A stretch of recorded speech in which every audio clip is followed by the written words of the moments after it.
Кога се разбудив, веќе беше се темница, се урнато. Практички бев затрупан јас. И мене дори другиот ден ми извадија. Не ни знаев дека кога е ден, кога е ноќе, не чувствував ни глад, нити па имав представа што се случува.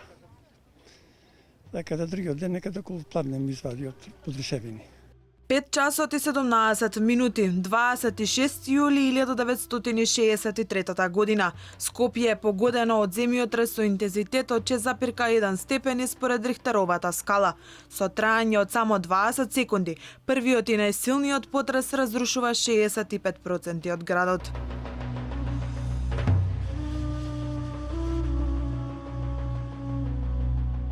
Во сон бевме тоа време, еден татнеш, еден потрес, дори не знаев кај сме, што сме.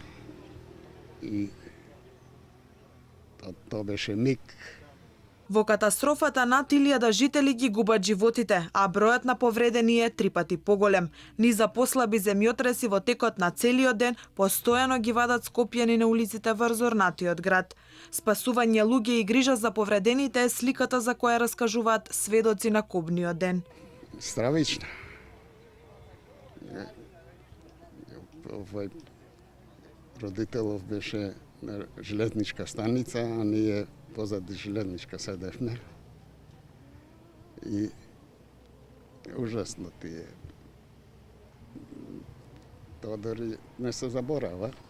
Први што им пристигнале на помош на скопјани биле војниците и граѓаните од поранешните југословенски републики, а веднаш потоа почнале да пристигнуваат помош и спасувачки екипи од целиот свет. Според тогашните извештаи, 87 држави во светот помогнале во обновата на градот.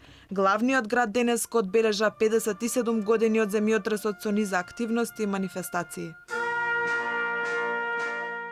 Часовникот на старата железничка станица во Скопје од тогаш е застанат на 5 часот и 17 минути.